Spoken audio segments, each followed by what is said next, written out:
j'ai mis liberté et j'ai mis fraternité. Récemment, le monsieur qui était dans l'émission, j'ai dit qu'il faisait partie de l'ICERL. L'ICERL, c'est l'institut spécialisé dans les religions et la laïcité. Il a défini la laïcité de manière très simple et très intéressante.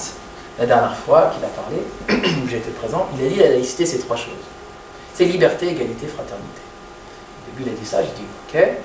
Liberté de conscience, liberté de culte, liberté d'avoir le droit de croire, de ne pas croire, liberté de penser ce que je veux. Ça, c'est la première chose.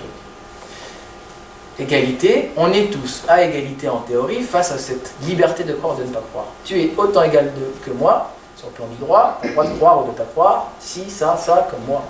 Donc il y a cette liberté de croyance, de culte, ou de, peu importe, convictionnelle, on va dire, cette égalité devant. Et puis le troisième brin, fraternité, c'est-à-dire que la liberté et l'égalité, c'est bien, mais on essaie de vivre ensemble, et si ta croyance met en cause la fraternité, alors on a un problème avec ta croyance. Et donc, liberté, égalité, fraternité, ça nous permet de penser, on va dire, la laïcité sur le plan religieux de manière très simple, très nette, très directe. Et moi, j'ai l'impression que tous les débats que je vois sur Internet, etc., entre deux gens qui vont... Eh ben, ça permet de se forger une opinion.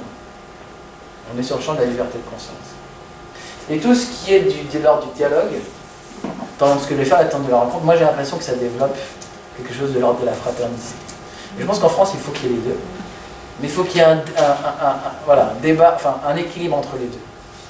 Et moi, malheureusement, je vais arriver à mon troisième définition, j'ai l'impression que beaucoup de gens sont dans cette situation-là. Ils regardent beaucoup de vidéos sur Internet, enfin moi les jeunes, si vous êtes d'accord avec moi, il est important qu'ils arrêtent de se forger des opinions désincarnées. Il faut qu'ils rencontrent des gens qui soient différents d'eux.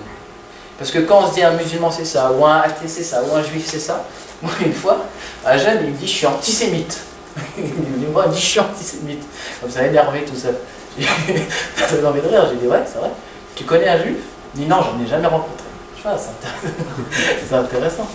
Et ce qui est marrant avec le responsable de la communauté juive, c'est que ça fait 40 ou 50 ans qu'il est là dans le quartier, et tout le monde l'aime, tout le monde le connaît, et des fois les gens apprennent qu'il est juif. Ah bon? Et il est trop sympa. Ben ouais, il est sympa. C'est pas si terrible. Voilà. Mais on se fait une idée un peu comme ça. Et en fait, le dialogue interreligieux, c'est ça. C'est rencontrer quelqu'un de différent, et en fait,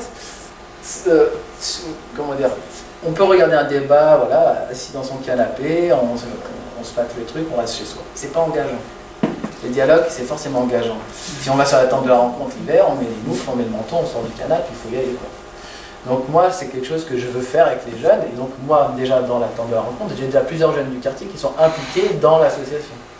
Et on essaye de les guider, de les amener, etc. Une démarche citoyenne. La différence entre les deux.